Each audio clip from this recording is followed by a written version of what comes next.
That was going on, but never a war over religious ideology. Racism, poverty, teen suicide on reservations, the derogatory perversion of American Indian names on Minnesota rivers and other locations across the country, and learning respect for the environment from earth-based cultures were among the topics discussed at a Native American Roundtable in northern Michigan. The healing of the environment and changing people's attitudes toward nature are vital to the survival of mankind. That, according to the founders of the Turtle Island Project.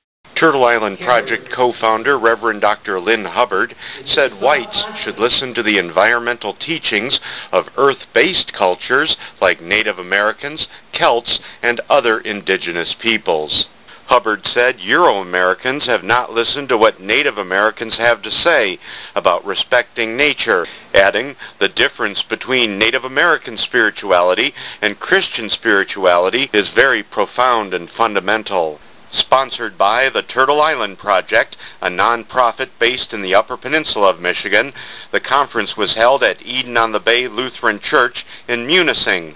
The reasons for a shocking increase in teen suicides at American Indian reservations was discussed, including the 600 attempted suicides and 15 deaths over the past 2 years at the Lakota Rosebud Reservation in South Dakota. The discussion included whether media coverage of the suicides would be different if the victims were white teenagers. And in late-breaking news, the Turtle Island Project has confirmed that while our conference was going on in Michigan, there were more teen suicides on the Rosebud Reservation. Pat Cornish Hall, a Munising resident who is just discovering her mother's Native American heritage, said, quote, "I think one of the main reasons for suicide is loss of identity and hope, and with that comes deep despair." She said, quote, "I do believe that poverty certainly has an effect on suicide." Counselor Joni Peffers of Gwinn said the media should report on trends of teen suicides in their area, but not give the individual details on each attempt or death. Peffers, the owner of Celtic Cove Counseling at the former K.I. Sawyer Air Force Base in Marquette County, Michigan, said, quote, "Each suicide should not be publicized for many reasons." While agreeing that Native American teen suicides are often overlooked by the media, Peffers said even trends in white teenage suicides and attempts are not being reported, citing several recent cases in Marquette County, Michigan. Turtle Island Project co-founder Reverend Dr. Lynn Hubbard said wars across the globe have been started in the name of religion, but, quote, "that is not the case with Native Americans, who fought over the theft of land or hunting rights, never over differences in religious belief." Reverend Hubbard said, quote, "Native Americans never started a war over religious ideology. We, meaning whites, are the kind of people who fight wars over religious ideology." In the process, there was a fight who killed my cousin. Now I'm going to get a bunch of people together, a war party, they used to call it, right? A war party, and I'm going to go and seek revenge. That was going on, but never a war over religious ideology. Very interesting. Yeah? We're the kind of people that fight wars over religious ideologies. One of the things that I think is going on in the Lutheran Church, for example, is that we're living in a time when there are really competing understandings of what it is to be a Lutheran.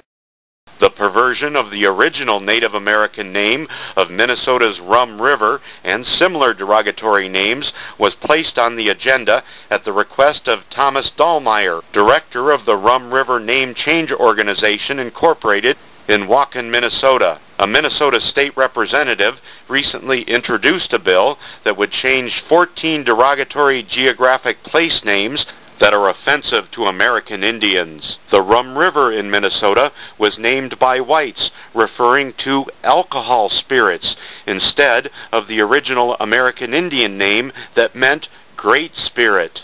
Dahlheimer said 2 of these derogatory names was changed from the sacred Ojibwa word for their Great Spirit to devil, as was the custom throughout our nation. Dahlheimer said, quote, "Racial hatred was why many geographic site names were changed from native peoples' names for the Great Spirit to devil. Dalheimer said many faulty translations of Native American names were done out of racism and as, quote, a deliberate insult and slur.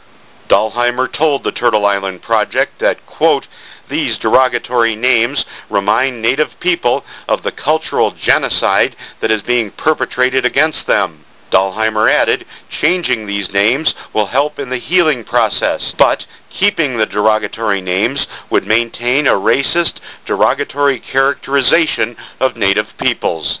Dalheimer said, quote, heightened awareness of the catastrophic consequences caused by white settlers introducing and selling alcohol to Native Americans may cause white Euro-Americans to offer all Native Americans their long overdue restitution justice. Dalheimer's views were presented at the roundtable by a Turtle Island Project volunteer, but organizers hope future events will include an internet camera so tribal officials from around the country can participate without traveling to northern Michigan. Reverend Hubbard said one of the goals of the Turtle Island Project is to give Native Americans a venue in which their voices can be heard and listened to. Evil was also on the agenda of the Turtle Island Project Roundtable and Conference. Reverend Hubbard said, quote, Americans, whether of Native or Euro-American ancestry, are still being oppressed by political, social, and economic structures, like we were from our European ancestors. And we'll have much more on that evil in Part 2 of our report on the Turtle Island Project's first Native American Roundtable and Conference. I've been blessed to study with Father Thomas Keith. In Part 2, Turtle Island Project co-founder, Reverend Dr. George Cairns, will look at Celtic spirituality, centering prayer, and fighting evil. Of regular silent meditation, what a powerful tool this is, and how it can open ourselves to one another and to all creation, which is what this participant consciousness is all about. I'm Greg Peterson, and you're watching Turtle Island TV.